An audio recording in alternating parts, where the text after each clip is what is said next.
또한 본질로 돌아가자라는 목표를 가지고 코스테로 모일 수 있도록 준비해 주신 하나님께 감사드립니다. 성령의 충만함으로 수양의 목적을 이루도록 축복해 주시옵소서. 존귀하신 목사님 기도와 성령의 도우심으로 말씀 준비하시고 코스테에서 말씀 전하실 때 말씀의 능력이 나타나게 하시고 오늘도 선포되어질 말씀 가운데 성령의 능력이 7번에 더하는 역사가 있도록 하소서. 영육간의 건강도 지켜주시기를 기도드립니다. 주님, 저희가 성화되어 가고 좋은 열매 맺기를 원합니다.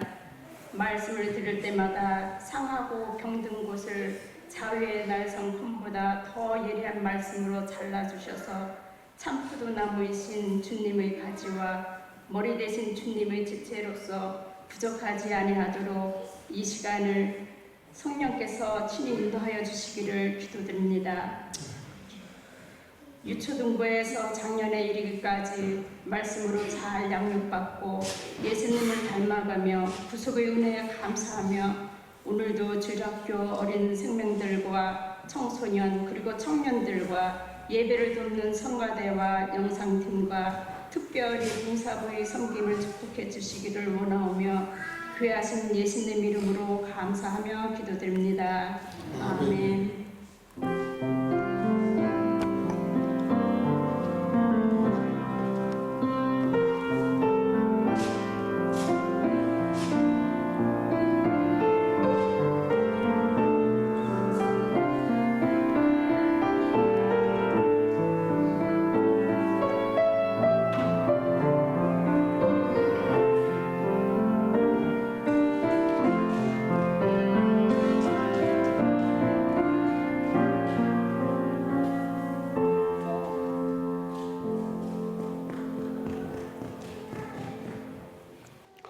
하나님 말씀 히브리서 11장 1절에서 6절입니다. 오늘 한 목소리로 함께 합독을 하도록 하겠습니다. 다 같이 1절 다 같이 보겠습니다. 믿음은 바라는 것들의 실상이요 보지 못하는 것들의 증거니 선진들이 이로써 증거를 얻었느니라. 믿음으로 모든 세계가 하나님의 말씀으로 지어진 줄을 우리가 아나니 보이는 것은 나타난 것으로 말미암아 된 것이 아니니라. 믿음으로 아벨은 가인보다 더 나은 제사를 하나님께 드림으로 의로운 자라 하시는 증거를 얻었으니 하나님이 그 예물에 대하여 증거하심이라. 저가 죽었으나 그 믿음으로써 오히려 말하느니라. 믿음으로 에녹은 죽음을 보지 않고 옮기었으니 하나님이 저를 옮기심으로 다시 보이지 아니하니라. 저는 옮기기 전에 하나님을 기쁘시게 하는 자라 하는 증거를 받았느니라. 믿음이 없이는 기쁘시게 못하나니 하나님께 나아가는 자는 반드시 그가 계신 것과 또한 그가 자기를 찾는 자들에게 상 주시는 이심을 믿어야 할지니라. 아멘. 자리에 앉으시고 성가대 찬양을 통해서 영광 올리겠습니다. 나를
나폴레옹 황제 시절에 이 샤르니라고 하는 사람이 있었는데 이분이 왕에게 괘씸죄에 걸려서 감옥에 투옥이 되었다고 합니다. 그 억울함을 아니까 처음에는 가족과 일가 친척들이 그리고 또 친구들이 자주 면회를 왔는데 시간이 가면서 이제 면회를 뜸하게 오다가 아예 끊겨버린 거예요. 그러니까 이제 이 샤른이라는 사람이 친구들과 가족에 대한 믿음이 이제 떨어지면서 신앙도 약해졌던 것 같아요. 그리고 희망이 이제 절망으로 변하면서 그 벽에다가 이렇게 썼습니다.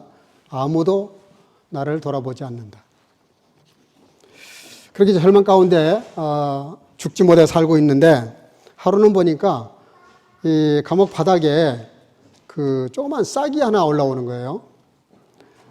옛날 뭐 감옥은 뭐 아스팔트나 뭐 까은 게 아니고 흙이니까 하나 올라오는데 너무 신기한 거예요. 그러니까 그 간수가 주는 음식과 물을 마시다가 그 물을 그 조그만 싹에다가 이렇게 물을 준 거예요. 점점 자라나기 시작합니다. 나중에 보니까 예쁜 꽃이었어요. 꽃이 폈어요. 이 감옥 안에 꽃이 폈다는 소문이 입에서 입으로 이렇게 전해지게 돼서 나중에는 그 나폴레옹의 그 아내인 조세핀까지 이 소식이 들려지게 됐다고 합니다. 너무 신기하니까 그분이 아마 방문했던 것 같아요. 그래서 보니까 정말 감옥에 그 꽃이 피어 있는 거예요. 그래서 왕에게 그 투옥되어 있는 것을 좀 제거하라고. 왜냐하면 이렇게 꽃을 감옥에서 꽃이 이렇게 자라서 꽃이 피도록 그 꽃을 사랑하는 사람, 이 조그마한 그 생물을 그렇게 사랑하는 사람이 악할 리가 없다. 그러니 좀 풀어주면 어떻겠냐 그랬더니 나폴레옹이 그를 석방시켰다고 하는 그런 이야기가 전해져 오고 있습니다. 그러면서 그가 그 벽에 썼던 그 글을 지워버리고 뭐라고 썼냐면 하나님이 돌보신다. 그렇게 썼다고 합니다. 그러니까 이제 모든 친구와 모든 사람들에 대해서 절망하고 불신이 가득했다가 나중에는 하나님이 돌보신다. 하나님에 대한 신앙도 생긴 것이죠. 우리가 신앙생활을 하다 보면 없던 믿음이 생기기도 하는데 있는 믿음이 식어질 때가 있어요. 좀 더 심하면 시험 들 때가 있어요. 누가복음 22장에 보면은요 이런 말씀이 있어요. 시몬아 시몬아 보라 사단이 너희를 밀가부르듯 하려고 요구하였으나 그러나 내가 너를 위하여 따릅시다. 너의 믿음이 떨어지지 않기를 기도하였노니. 예수님께서 베드로나 제자들이 자꾸 주님을 따라다니면서도 세상을 쳐다봐요. 하나님을 구하면서도 땅의 것들을 자꾸 챙기려고 그래요. 그러니까 주님 따라다니는 목적이 하나님의 나라가 아니고 영적인 것이 아니라 어떤 세속적인 그런 출세, 세속적인 어떤 부요, 그렇잖아요. 베드로가 처음 주님을 따를 때 배 오른편에 그물을 깊은 데 가서 오른편에 그물을 던져라 그랬더니 얼마나 많은 고기를 잡았습니까? 처음 따를 때 동기 자체가 물질이었단 말이에요. 그 어부가 만선한다는 건 정말 일평생 한 번 있을까 말까 하는 일인데 예수님을 따르면서 그런 체험을 했기 때문에 꾸준히 예수님은 하늘의 떡을 말하면 베드로는 세상의 떡을 생각해요. 그러니까 예수님은 늘 자인동사, 이렇게 존재에 대한 얘기를 하시는데 그 제자들은 늘 하벤 동사, 소유에 대한 개념이 너무 강했어요. 그래서 예수님을 따르면서도 누가 넘냐 막 다투고 싸우고 난리가 났어요. 그때 예수님께서 하신 말씀이에요.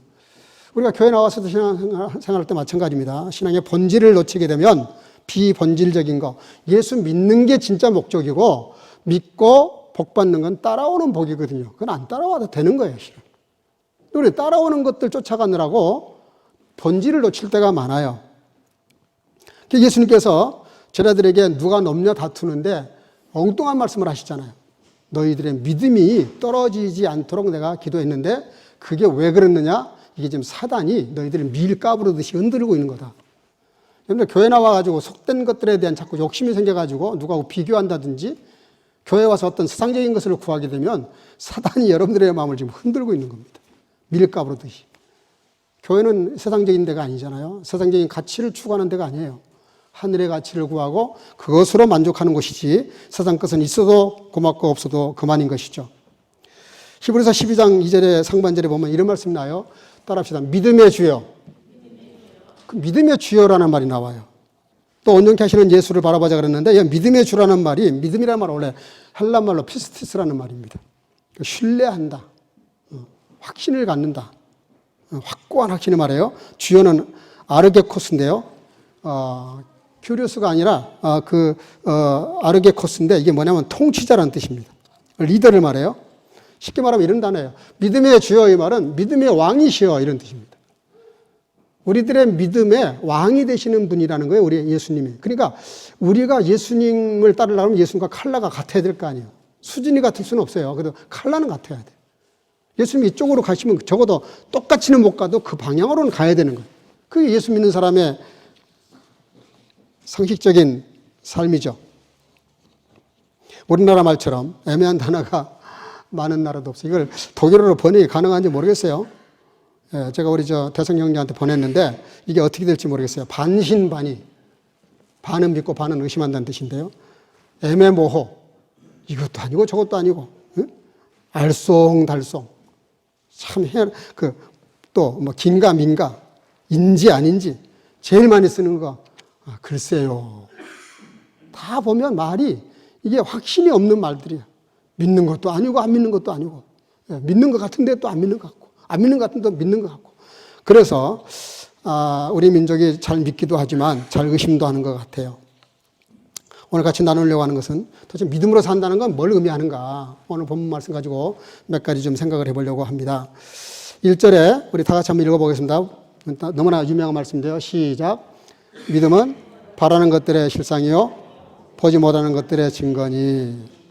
독일어는 이렇게 돼 있어요. Es ist aber der Glaube eine gewisse Zuversicht des, dass man hofft und ein nicht zweifeln an dem, dass man nicht sieht.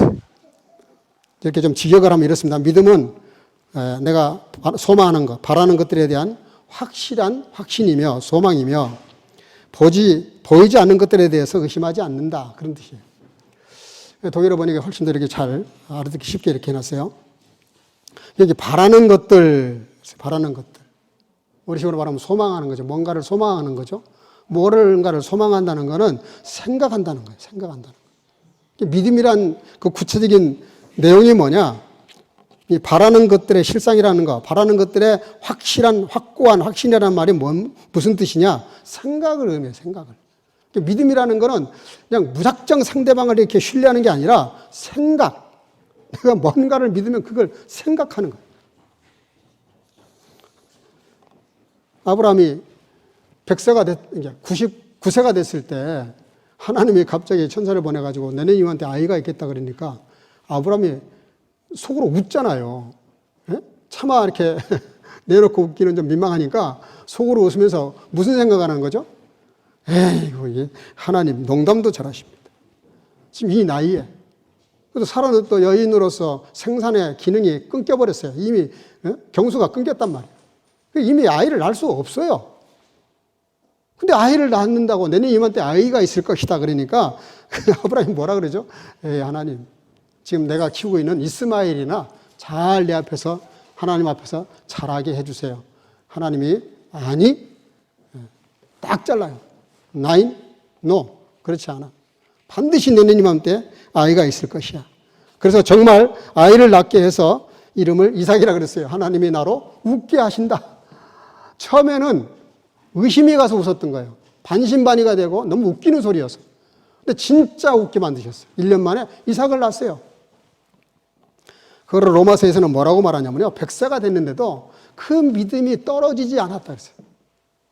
성경은 구체적으로 말하고 있지 않지만 아브라함이 이미 그 하나님이 하신 말씀을 처음에는 그렇게 우스갯소리로 들었지만 생각을 해보니까 그럴 수도 있겠다는 생각을 했던 것 같아요. 그리고 자기 몸, 사라가 죽은 자와 같은 몸인데 의심하지 않았다는 거예요. 그리고 약속하신 것을 믿고 경고해줘서 이루어 주실 것을 믿었다라고 로마서에서는 그렇게 증명을 하고 있습니다. 여러분들, 우리가 믿음으로 산다는 거, 이게 무슨 뜻이냐면요. 믿음의 생각을 갖는다, 그런 뜻입니다. 믿음의 생각. 우리가 무슨 생각할 때마다 의심을 할 때가 많아요. 가끔 이게 환경이 너무 힘들면 의심을 해요. 그런데 성경은 믿음은 그것이 아니라는 거예요. 의심이 될 만한 상황, 그럴 때도 믿음의 생각을 갖는 거죠. 두 번째는 바랄 수 없는 것을 바라는 것이다. 믿음의 두 번째 뜻이 뭐냐면요, 도저히 불가능해. 말이 안 되는 소리야. 바랄 수 없어. 이거 기대할 수 없는데 기대하게 만드는 것. 그게 바로 믿음이라는 것이죠. 생각해봐요. 다윗은 이제 애띤 소년입니다. 17살, 20살 그 사이에요. 골리앗은 거의 키가 2m 60이 되는 사람이에요. 거대한 자이언트인데, 아니 그런 상대와 이 칼 하나만 해도 7kg가 되는 칼을 들고 있는데 무슨 수로 이 사람을 이깁니까? 그 어린 앳된 소년이. 기껏 해봐야 물맷돌 던져가지고 짐승을 방어하기는 했지만 누가 봐도 게임이 안 되는 거예요. 세상에서도 게임이 안 되는 어떤 그 상황이 벌어지면 다윗과 골리앗의 싸움이라 그렇게 말하죠. 다윗이 골리앗을 이긴다는 건 불가능합니다. 물리적으로 불가능해요. 근데 어떻게 가능합니까? 다윗이 아니고 다윗이 하나님을 좀 우리식으로 말하면 아우스누체라는 거예요. 하나님을 통해서 하나님을 좀 이렇게 이용해서 하나님의 힘을 빌려서 싸움은 이길 수 있는 거죠. 다윗이 그걸 깨달은 거예요. 도저히 골리앗을 보면은 겁이 나는데 다윗이 골리앗을 보면서 뭘 봐요? 하나님을 보는 거예요. 다윗과 골리앗 그 사이에 계신 하나님을 쳐다보고 하나님의 그 힘을 믿고 뭐라고 말하냐면 너는 칼과 창으로 나오지만 나는 만군의 여호와의 이름으로 나간다. 그러니까 다윗은 하나님의 이름으로 나가기 때문에 이길 수 있었던 것이죠. 여러분, 성경이 뭐라 그래요? 할 수 있거든요. 무슨 말이냐? 믿는 자들에게는 능치 못한 일이 없다라고 주님이 말씀하셨어요. 할 수 있거든요. 무슨 말이냐? 할 수만 있으면 뭘 좀 해주세요. 자기 아이가 이렇게 막 고쳐달라 그러는데 저희들이 못 고치니까 예수님께 직접 구하잖아요. 뭔가 좀 할 수 있으면 좀 고쳐달라. 그때 예수님께서도 말씀하셨어요. 할 수 있거든요. 무슨 말이냐? 믿는 자에게는 능치 못함이 없다. 성경에 그 많은 기록들, 그 많은 인물들 이야기를 하려면 밤새도록 해도 모자라요. 도저히 불가능한데 어떻게 홍해를 건너니까 어떻게 물이 갈라져요? 에? 어떻게 가나안 7족속을 그 오합지졸로밖에 안 되는 이스라엘 백성들이 어떻게 가나안 땅을 정복합니까? 말도 안 되는 소리예요. 사실 만화 같은 얘기가 많아요. 여리고성을 어떻게 무너뜨립니까? 근데 불가능한 건데 이게 가능케 하는 게 뭐냐? 믿음이라는 것이죠.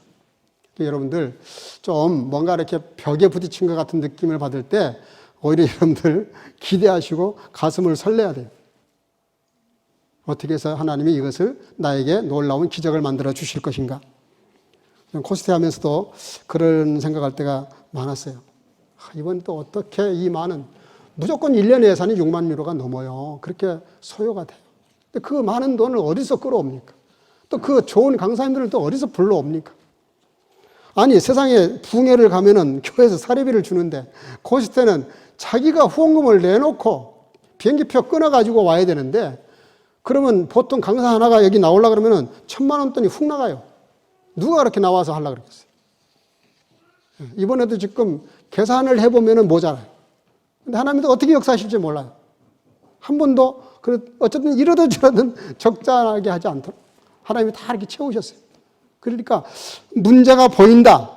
그러면 오히려 더 기대가 되는 거예요. 하나님 이번에는 또 어떻게 이거를 이루어 주실지. 여러분들, 다윗과 골리앗 싸움에서 우리에게 보여주시려고 하는 게 뭡니까? 저 싸움은 누가 봐도 다윗이 이긴 것이 아니라 하나님이 다윗을 들어서 쓰셨다. 하나님이 다윗을 도와주셨다. 누가 봐도 뭐 일부러 그렇게 말 안 해도 돼요. 누가 봐도 이 싸움은 다윗이 이긴 싸움이 아니라 다윗이 믿는 하나님이 이기게 하셨다. 이런 말이 말하지 않아도 증명될 만한 여건이 되면 하나님은 반드시 그 역사하십니다. 왜냐하면 하나님의 영광을 위해서. 근데 너무 능력이 많아. 너무 힘이 세. 하나님 역사하지 않으실 가능성이 많아요. 왜냐하면 그렇게 해봤댔자 이기면 그 사람이 잘해서 이긴 것이지 하나님이 잘하셔서 이긴 게 아닌 게 돼버리면 하나님은 내가 구태여 내가 뭐 역사할 게 뭐 있겠냐 안 하신단 말이에요.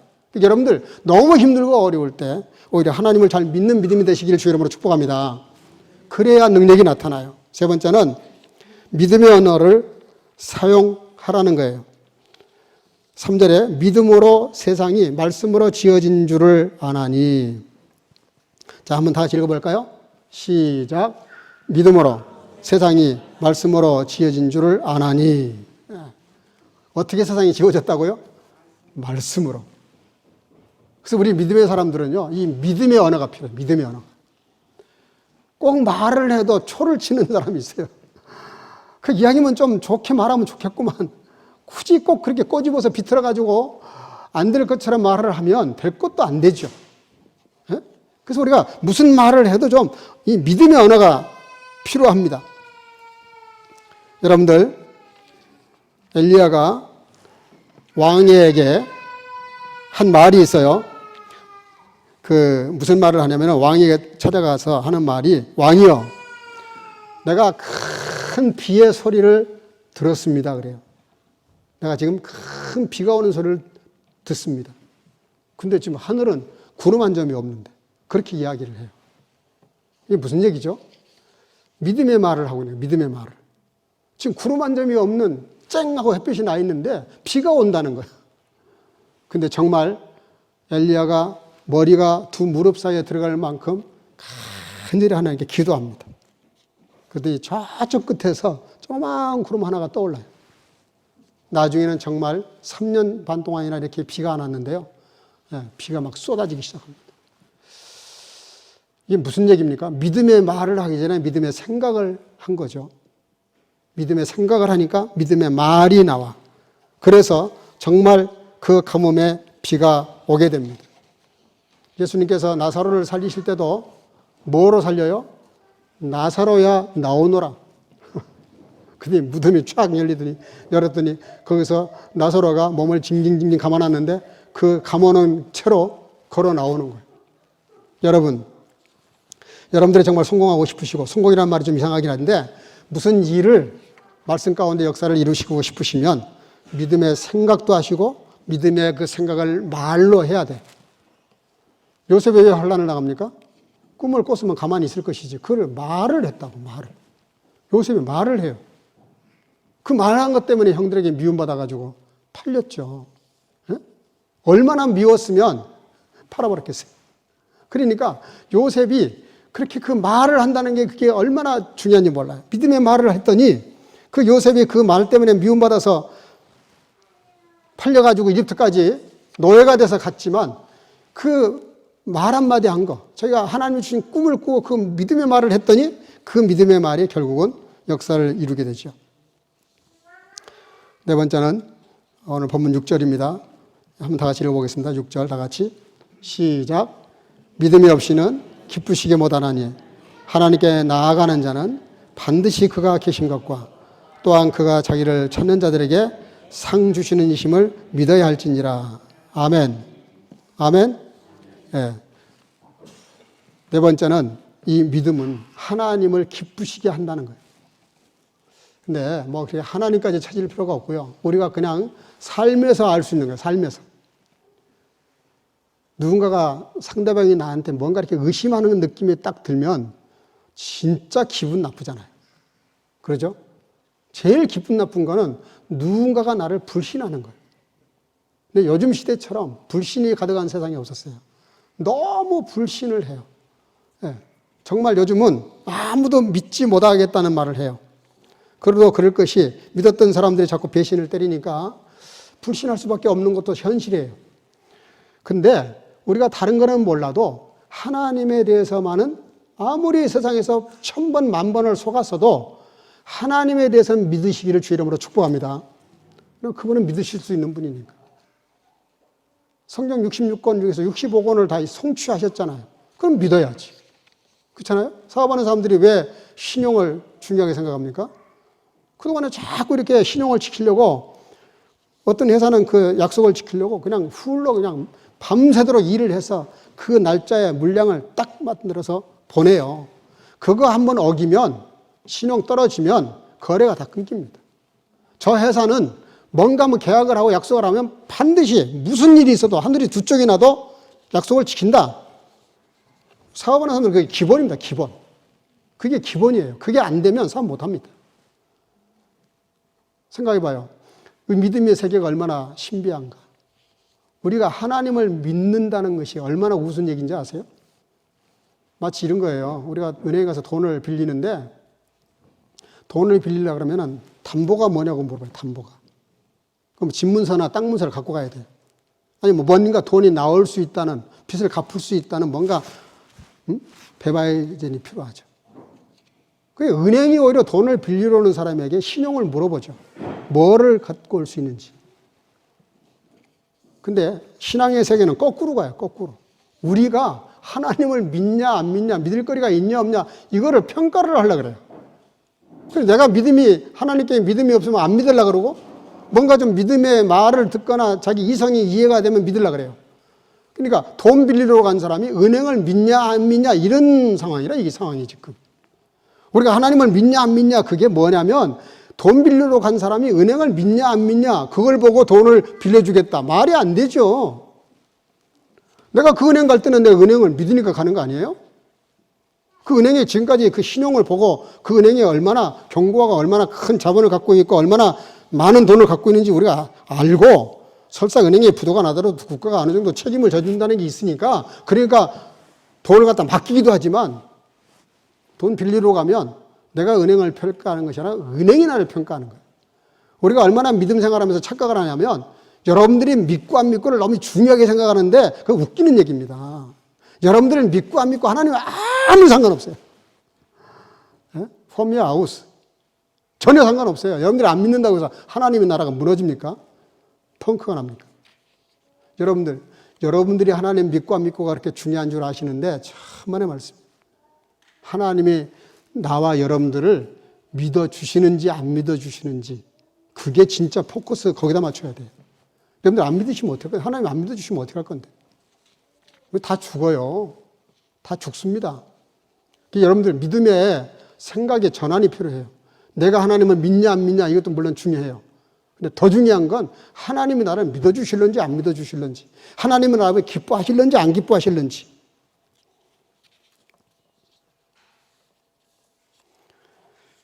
여러분들 신앙생활 할 때요 거꾸로 하시면 안 됩니다. 아브라함은 예배를 드릴 때 따라합시다. 하나님을 위하여 제사를 드렸더라.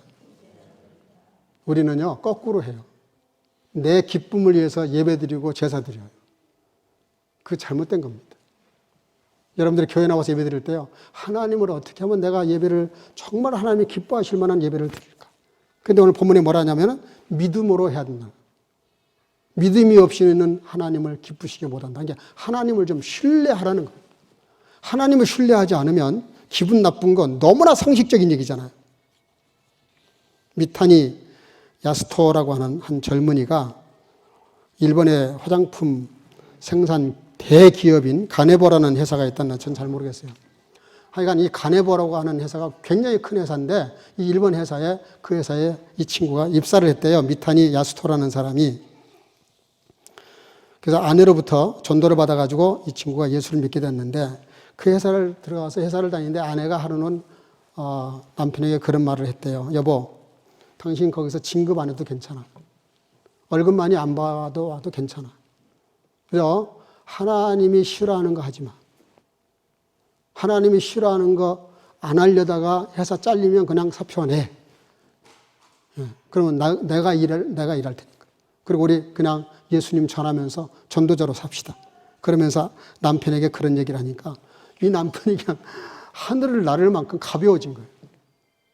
대부분 아내들이 그러잖아요. 당신은 다 진급하고 이 집 저 집 다 진급했는데 당신은 지금까지 진급 못했냐고. 그러면 남편들이 얼마나 스트레스 받아요.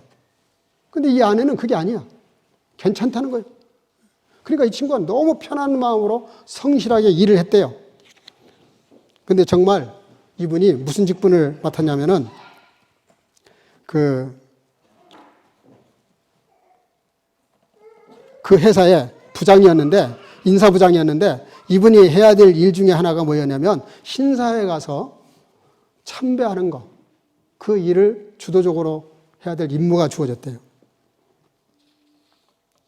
그랬더니 그 아내에게 와서 그 얘기를 했더니 그 아내가 갈라디아서 1장 10절 얘기를 했다는데요. 이제 내가 사람들에게 좋게 하랴 하나님께 좋게 하랴 사람들에게 기쁨을 구하랴 내가 지금까지 사람들의 기쁨을 구하였다면 그리스도의 종이 아니니라. 그 말을 읽어주면서 여보 그냥 사표 내세요 그랬대요. 신사 참배까지 해가면서 우리가 어떻게 예수 믿는 사람으로서 회사를 계속 다닙니까? 그래서 회사 사표를 내라 그랬더니 남편이 정말 사표장을 던졌대요. 그 뭐 인사부장이 되기도 쉽지 않은데 인사부장이 됐는데 사표를 던졌더니 회사에서 심각하게 딜레마에 빠졌답니다. 왜냐하면 이분이 워낙 일을 잘해. 정말 성실하게 누가 보든 말든 정말 성실하게 일을 잘해가지고 그동안에 쌓아놓은 신뢰가 있었던가 봐요.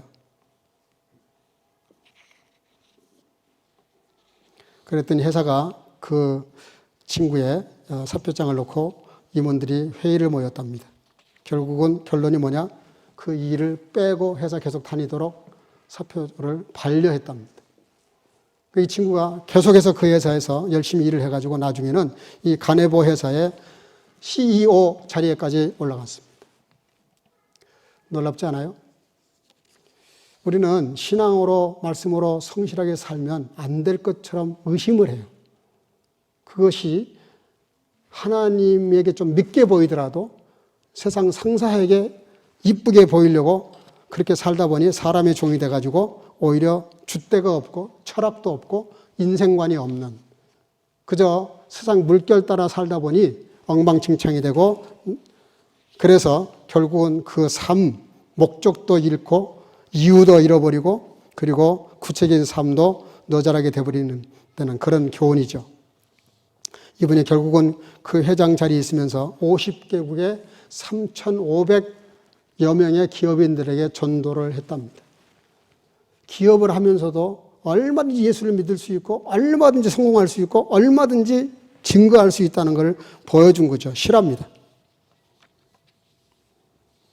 그래서 여러분들 이 믿음이라는 건요.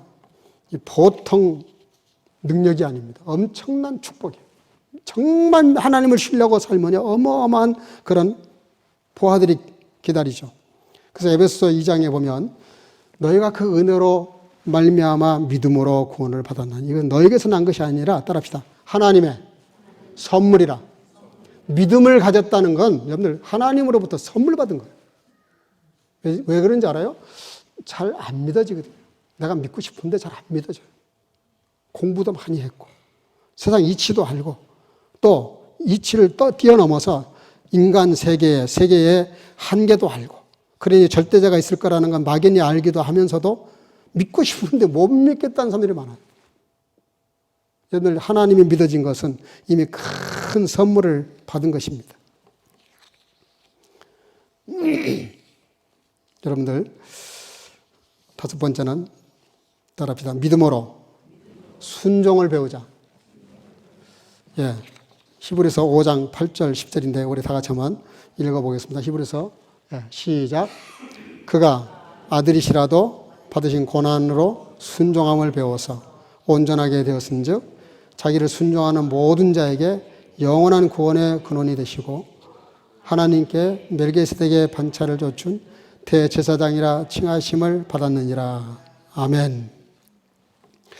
여러분 여기 오늘 본 말씀 가운데 예수 그리스도 주님이 우리에게 뭘 보여주셨냐면 순종. 받으신 고난을 통해서 순종을 배웠다는 거예요. 우리가 순종이 잘 안 되는 이유가 뭡니까? 믿음이 없을 때. 의심이 되잖아요? 그러면 믿을 수가 없어요. 그죠? 상대방을 내가 의심이 가는데 어떻게 상대방의 말을 내가 받아들여서 그 말씀대로 순종하겠어요? 그래서 오늘 본문에 믿음은 바라는 것들의 실상이라는 게 뭡니까? 내가 이 바라는 것에 대해서 내가 소망하는 것에 대해서 생각하고 말하고 그리고 행동으로 가는 거죠. 나만 장군을 여러분들 잘 아시죠? 아람 나라의 최고의 장수입니다. 그 사람이 문둥병자라는 거 다 아시잖아요? 근데 그 문둥병자인데 지금도 문둥 한생병이 어렵지만 이때 당시에는 아예 저주받은 병이고 고칠 수가 없는 불치병이에요. 근데 이스라엘 나라에서 그 어린 소녀 하나를 포로로 잡아왔는데 이 어린 소녀가 우리 주인이 이스라엘에 있었더라면 고침을 받았을 텐데 그 한마디를 했는데 그 말을 그 여자 주인이 그 부인이 듣고 생각해봐요. 자기 그 집에 장군이 문둥병에 걸려 있는데 누가 그 감히 입을 뻥긋하겠어요. 다 쉬쉬하지. 근데 이 어린 소녀가 담대하게 그 말을 했어요. 사실 그거 굉장히 위험한 일입니다. 그랬다가 만약에 그 말대로 진짜 했다가 뭔 일이 안 벌어지면 그 애는 두말할 필요 없죠. 엄청난 벌을 받겠죠. 근데 그 어린 소녀가 믿음으로 말한 것도 참 감사한데 그 부인이 그 말을 또 받아가지고 시끄러워 이놈아. 네가 뭘 안다고 하면서 어린애니까 무시할 수 있잖아요. 근데 그것도 말을 받아들여요. 그 믿음이라는 게 정말 선물이라는 걸 알 수 있어요. 그리고 그 말대로 순종을 합니다. 그래가지고 남편에게 얘기를 했더니 남편이 왕이 얘기해요. 왕은 또 이스라엘 나라 왕에게 부탁을 합니다. 이제 처음 가정사였는데 어린 소녀의 일로 시작해가지고 가정사였는데 이제 국가 문제가 되고 국가와 국가대 문제가 됐어요. 그래서 이스라엘 나라가 그 아랍 나라 왕의 말을 의심을 해요. 이게 이 사람들이 전쟁을 벌이려고 말도 안 되는 터무니없는 얘기를 해가지고 우리가 못 고쳐주면 전쟁을 일으키려고 그러는 것보다. 그 왕이 근심에 빠져가지고 잠을 못 자요. 엘리사가 그 소식을 듣고 염려하지 말고 내게 보내라 그래요. 정말 갔어요. 가서 나하만 장군이 어떻게 하죠? 나와서 자기 생각에는 선지자가 와서 자기 머리에 손을 얹고 기도해서 자기를 이렇게 축복 기도함으로 병이 나을 줄 알았어요. 근데 나오지도 않고 하인안을 시켜가지고 요단강에 가서 7번 몸을 담궈라. 얼마나 열받았겠어요. 가려다가 하인들이 아니 그보다 더한 것도 하라면 할 텐데 뭐가 그렇게 문제입니까? 해보세요. 그래서 순종을 또 합니다. 여러분 계속 지금 무슨 얘기하는 거죠? 받아들이고 순종하는 것은 뭐가 전제가 되냐면 상대방이 하는 말을 얼마나 믿느냐에 따라서 순종의 농도가 높아져요. 말도 안 되는 얘기인데 정말 믿으니까 믿어서 나중에는 이제 하인들이 그렇게까지 말하니까 그렇지. 뭐 그보다 더한 것도 하라면 하지 내가. 그래서 결국은 순종을 합니다. 왜 순종해요? 일단 그 말을 믿은 거예요. 처음에는 선지자 말도 안 믿었다가 하인들이 권하니까 그 말을 받아들여서 믿어요. 믿음이란 건 바로 그거예요. 그래서 어떻게 됩니까? 병이 깨끗하게 났는데 어린 아이의 살처럼 하얘졌다고 했어요. 그 다음이 문제인데요. 그 다음이 열왕기하 5장 15절에 보면 이런 말이 나옵니다. 나아만이 모든 종자와 함께 하나님의 사람에게로 돌아와서 그 앞에 서서 가로되 내가 이제 이스라엘 외에는 온 천하에 신이 없는 줄을 아나이다. 청컨대 당신의 종에게서 예물을 받으소서. 나아만이 고침받고 나서 엘리사 선지자에게 가서 이렇게 부탁을 하는 겁니다. 이 땅에는 하나님만 진짜 신이다. 그래서 뭐라고 하냐면요. 예물을 받으라 그래요. 그랬더니 그 엘리사 선지자가 예물을 안 받습니다. 왜 안 받았을까요? 뭐 감사의 표시를 하는 건데 받으면 되잖아요. 근데 안 받았어요. 안 받은 이유가 뭐냐면 그 예물을 받는 순간 이건 하나님이 고쳐주신 것이 아니라 선지자가 고쳐준 것처럼 돼버릴까 봐 안 받는 거예요. 결국은 하나님께 영광 돌리라 이런 얘기죠. 그러면서 나만이 안 받으니까 자꾸 고난해도 안 받아요. 그런데 그 뒤에 보면 이렇게 말하고 있어요. 오직 한 가지 일이 있사오니 여호와께서 당신의 종을 사유하시기를 원하나이다. 곧 내 주인께서 림몬의 당에 들어가 거기서 숭배하며 내 손을 의지하실 때 내가 림몬의 당에서 몸을 굽히오니 내가 림몬의 당에서 몸을 굽힐 때 여호와께서 이 일에 대하여 당신의 종을 사유하시기를 원하나이다. 엘리사가 가로되 너는 평안히 가라. 이게 무슨 얘기냐면요. 내가 이제 깨달았다는 거예요. 하나님을 만났다는 거예요. 그래 하나님만 섬기고 싶은데 우리나라 왕이 림몬 우상을 섬기는데 내가 그 나라 장군으로서 같이 민망한 안 할 수 없습니다. 그러니 내가 거기 가서 우상에게 절을 하더라 또 용서해 주세요. 그런 얘기입니다. 그랬더니 엘리사가 뭐라 그러냐면 평안히 가라. 용납을 해 주는 거예요. 안 된다. 요즘 말하면 우상 숭배하면 안 된다. 이게 정상인데 그냥 그렇게 해라 그래요. 그 다음 장에 가면 놀라운 반전이 일어납니다. 놀라운 반전이 일어나는데 그게 뭐냐면 5장에서 그런 일이 있었는데 6장 가서 6장 8절에 때의 아람 왕이 이스라엘로 더불어 싸움에 그 신복들과 의논하여 이르기를 우리가 아무데 진을 치리라 하였더니 굉장한 반전이 일어납니다. 이게 뭐냐면요, 그 자기 나라 장군의 병을 고쳐줬는데 바로 그 다음 장에 가서 시간이 얼마나 지나는지 나와 있지는 않지만 아람 나라 왕이 갑자기 이스라엘을 쳐들어와요. 작전을 짜면서 어디다 진지를 구축하자 이러는데 여기 중요한 단서가 하나 나옵니다. 아람 왕이 이스라엘로 더불어 싸움에 그 신복들과 의논하여 이르기를 그랬어요.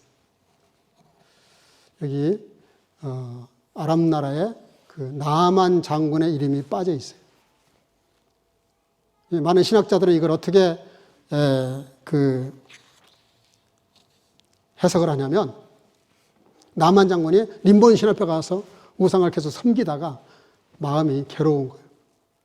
이건 거짓 우상인데 내가 이스라엘 가서 엘리사를 통해서 하나님을 진짜 만났는데, 내가 문둥병도 고침을 받았는데, 내가 계속 이렇게 마음은 하나님을 섬기면서 겉으로는 왕에게 녹을 먹으니까 우상에게 절한다는 게 얼마나 괴로운 일인가.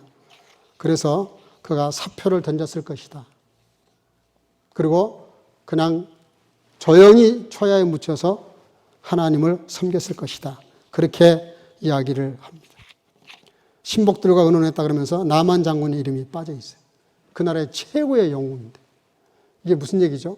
정말 믿음으로 살아서 순종을 했더니 그 순종이 세상으로는 장군의 자리에서 물러나는 한이 있어도 그만두고, 그리고 진짜 하나님을 섬길 정도까지 나갔다는 거죠. 이게 뭐예요? 정말 믿음으로 살면서 뭘 배우냐? 순종을 배우라는 거예요. 우리가 언제 믿음이 증명이 됩니까? 내가 정말 믿음으로 살고 있는지 안 살고 있는지 뭘로 알 수 있어요? 지키기 어려워요. 이 말씀대로 살기가 너무 어려워요. 그래도 좀 세상적인 건 내려놓고, 그걸 내가 좀 잃더라도, 조금 손해를 보더라도 내려놓고 내가 말씀대로 순종할 수 있는 것, 그게 진짜 믿음이죠. 저와 여러분들의 문제가 뭡니까? 우리 믿는다는 말 많이 하고 믿는다는 생각도 많이 해요. 믿는다는, 너무 우리는 믿음의 사람이라고 그렇게 말을 해요. 근데 믿음의 열매가 어디서 나옵니까? 순종할 때 나오는 거거든요. 내가 믿는 대로 살아야 돼요. 아무리 내가 요리를 잘하는 요리책을 책장에 가득 채워놓으면 뭐해요? 그거 다 읽으면 또 뭐해요? 예? 팔을 썰고 물을 썰고 실제로 요리를 해봐야지. 그렇잖아요. 오늘 결론이 뭡니까? 믿으면 바라는 것들의 실상이라 그랬어요. 확신의 확신. 보이지 않는 것들의 증거. 의심하지 않고 그대로 사는 것.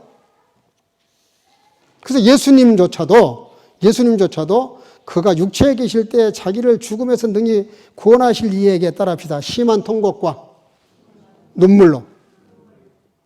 예수님조차도 그럴 필요가 없는데 심한 통곡과 눈물로 기도를 올렸고 소원을 올렸고 그의 경건하심으로 말미암아 들으심을 얻었느니라.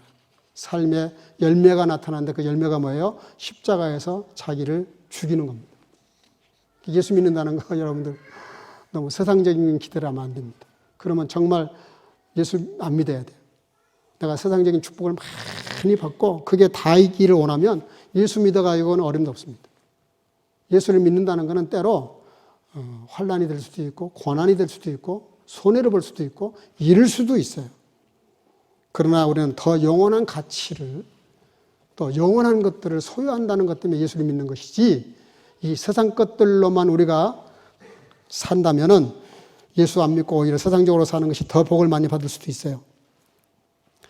그래서 믿음의 유익이 여기 있는데 제가 몇 가지만 읽어드리고 마치겠습니다. 베드로전서 1장 9절에 보면 믿음의 결국은 곧 영혼의 구원을 받음이라. 우리가 정말 믿음으로 살잖아요. 구원을 받아요. 그 구원은 영적 구원, 세상적인 구원, 내 삶의 구원, 지식의 구원, 모든 것의 구원을 말해요. 요한일서 5장에 보면 세상을 이긴 이김은 이것이니 우리의 믿음이다. 믿음으로 살잖아요. 우리 이기게 하세요. 세상을 이기게 하세요. 요한복음 1장 12절 영접하는 자 곧 그 이름을 믿는 자들에게는 하나님의 자녀가 되는 권세를 주셨다. 정말 우리가 예수를 잘 믿으면 자녀가 되는 고난을 누릴 수 있다는 거예요. 마가복음 9장 23절에 할 수 있거든이 무슨 말이냐? 믿는 자에게는 능치 못함이 없다. 할 수 없는 걸 하게 하세요. 마지막으로 요한복음 5장 24절 내 말을 듣고 또 나 보내신 이를 믿는 자는 영생을 얻었고. 여러분, 믿음은 너무너무 많은 유익이 있어요. 실제로 영혼을 구할 뿐만 아니라 세상적인 것에서도 우리를 승리의 삶을 살게 하세요. 오직 믿음. 이 믿음을 가지고 영적인 축복과 세상적인 모든 여러 가지 어려운 일들을 이겨내시고 축복된 삶을 살아가시길 주 이름으로 축복합니다. 기도하겠습니다. 사랑과 은혜가 충만하신 아버지 은혜 감사합니다. 오늘도 주 앞에 나와 예배하는 시간에 오직 믿음에 대해서 말씀을 생각했습니다. 다 헤아릴 길이 없지만 내가 받은 은혜대로 우리가 삶의 증거를 만들어서 그래서 우리가 열매를 맺어가는 믿음의 열매를 가지고 살아갈 수 있는 믿음의 사람들이 될 수 있도록 축복해 주시기를 간절히 소원하고 예수님의 이름으로 기도하옵나이다. 아멘. 말씀을 생각하시면서 344장을 부르면서 준비하신 예물을 드리겠습니다.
아버지 감사합니다.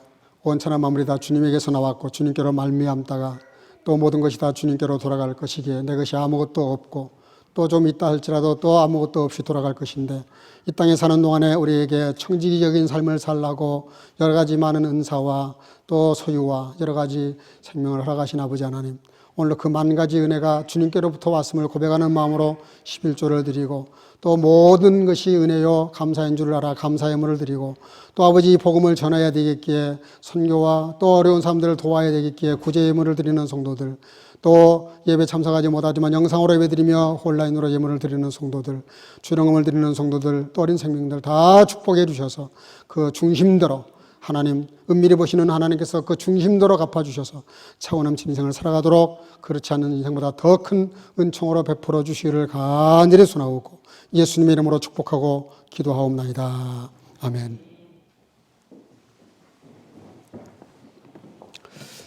몇 가지 안내 말씀 좀 드리겠습니다. 오늘 귀한 예배 오신 여러분 감사합니다. 다시 말씀드리는데 예배 시간 15분 전에 꼭 오실 수 있기를 바랍니다. 그래서 미리 오셔서 오늘 본문 말씀을 좀 펴서 이렇게 미리 묵상도 좀 하시고 이렇게 하는 가운데 예배가 준비된 예배를 드려야 됩니다. 우리가 누구를 만날 때도 조금 나보다 윗사람과 만날 때는 시간 전에 가서 먼저 기다리는 게 예의죠, 기본적으로. 그래서 예배 시간이 11시 30분인데 여러분들이 계속 늦으면 12시로 예배 시간을 미룰 수도 있습니다. 그러니까 늦지 않도록 그렇게 15분 전에 와주시기를 다시 한번 당부를 드립니다. 또 오늘은 고유 명절 구정입니다. 예배 후에는 우리 봉사부 또 우리 집사님들, 권사님들 여러분들이 이렇게 수고하셔서 또 떡국을 이렇게 준비를 했습니다. 한 분도 가지 마시고 옆에 자리에 가셔서 같이 은혜를 나누면서 떡국을 이렇게 나눌 수 있기를 바랍니다. 지금도 계속 서류를 기다리고 있는데 이분들이 2월이나 3월이라고 그랬으니까 계속 기다리고 있습니다. 좋은 여건에서 계약이 될 수 있도록 기도해 주시기를 바랍니다. 오늘 예배 마치면 떡국을 잡수시고 여전도의 모임이 있고요. 또 오늘 청년부 세일 모임이 있습니다. 한 분도 빠지 마시고 청년들도 세일 모임에 참석해 주시기를 바랍니다. 코스트에 지금 333명이 등록이 됐고 원래는 290명까지 받으려고 했던 건데 40명 정도가 이렇게 오버가 됐습니다. 그래서 이제 정말로 지금부터 들어오는 거는 대기자 명단에 들어가고 아마 대기자가 아니라 이제 내년에 오도록 그렇게 들어오고 있는 사람들에게 돌려보내고 있습니다. 위해서 기도해 주시기를 바라고 오늘 예배 마치고서 이번에 참가하는 분들 어린아이까지 지금 17명이가 되는데요. 잠깐 모여서 다음 주 우리 교회에서 월요일 날 출발할 예정입니다. 월요일 날 오전 9시에 출발할 예정이니까요. 미리 아시고 그날 못오고 화요일 날 와야 될 사정이 있는 분들은 또 오늘 잠깐 모여서 그 얘기를 좀 하겠습니다. 그리고 월요일 날 출발하는 분들은 교통편이 마련이 됐습니다. 그래서 저희 차와 또 봉고차 한 대와 또 다른 교회 목사님 한 분이 가시는데 혼자 가시기 때문에 그 차까지 이렇게 해서 같이 가고요. 화요일 날 오시는 분들은 기차표를 끊어서 셀로 이렇게 오셔야 됩니다. 그렇게 하시고 그냥 화요일 날 오셔야 될 상황이 있는 분들은 기차표를 미리 끊으시기를 바랍니다. 지금 수요 예배와 금요 기도에 교회 사정 계약에 사인할 때까지는 계속해서 영상으로 예배를 드립니다.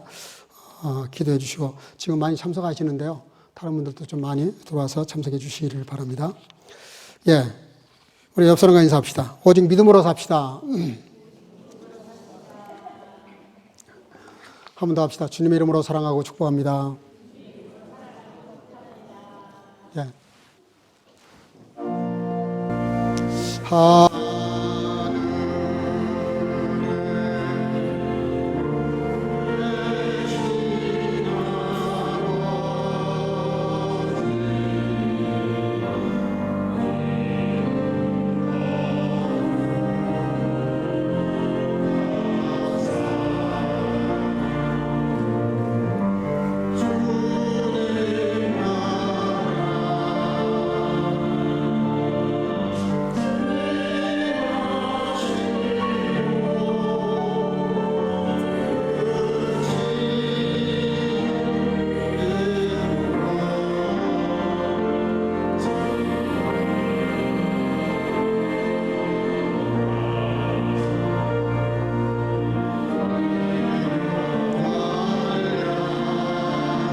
Es ist aber der Glaube einer gewissen Zuversicht des, dass man hofft und ein Nicht-Zweifeln an dem, dass man nicht sieht.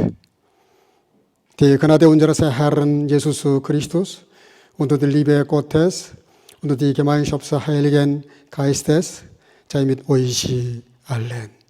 아멘. 믿음은 바라는 것들의 실상이요 보지 못하는 것들의 증거니 이제는 우리 구주 예수 그리스도의 놀라우신 은혜와 아버지 하나님의 극진하신 사랑하심과 성령의 교통으로 충만케 하심이 의심 많은 세상에서 오직 하나님께 대한 확고한 믿음으로 살아가되 설령 눈에 보이지 않는다 할지라도 오직 주님께 대한 믿음으로 살아가기를 마음속에 결단하고 돌아가는 여기 모인 모든 선교가족과 또 함께 예배드리는 주의 지체들과 영상으로 예배하는 모든 주의 자녀들 머리 위에 예로부터 영원토록 함께 있을지어다. 아멘.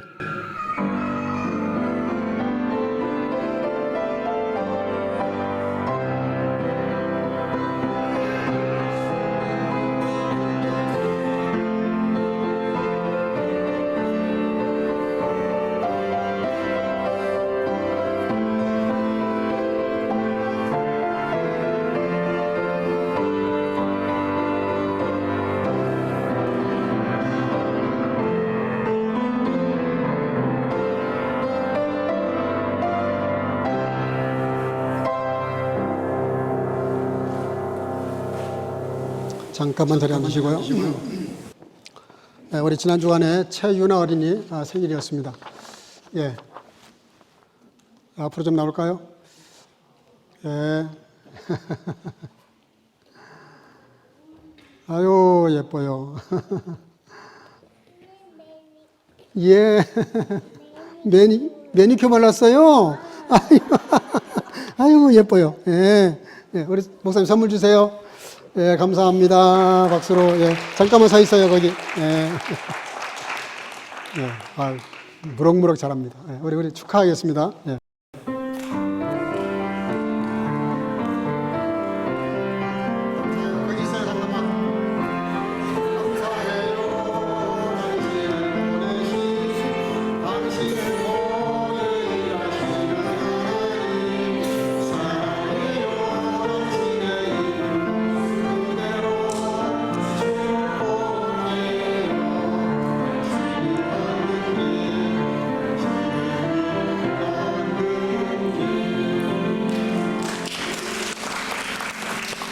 기도하겠습니다. 하나님 감사합니다.